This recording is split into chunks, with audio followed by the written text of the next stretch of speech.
গণভোট মোতাবেক যদি সংবিধানটা সংস্কার হয়ে যায়, উপর কক্ষ নিচের কক্ষ কে কয় টার্ম থাকতে পারবেন না, এই যা যা আছে সব যদি হয়ে যায়, আপনি আমার সিম্পল বলেন তো দেশের কি ক্ষতি হবে এতে? দেশের কোনো ক্ষতি নাই।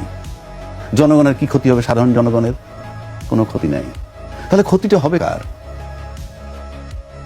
আপনি 70 অনুচ্ছেদ বাতিল করবেন, ভালো কথা, কিন্তু আমি গণভোটের আলোকে যদি সংস্কারটা হয়ে যায়, নতুন তো না, সংশোধিত সংবিধান হয়ে যায়, তাহলে ক্ষতিটা হবে কার?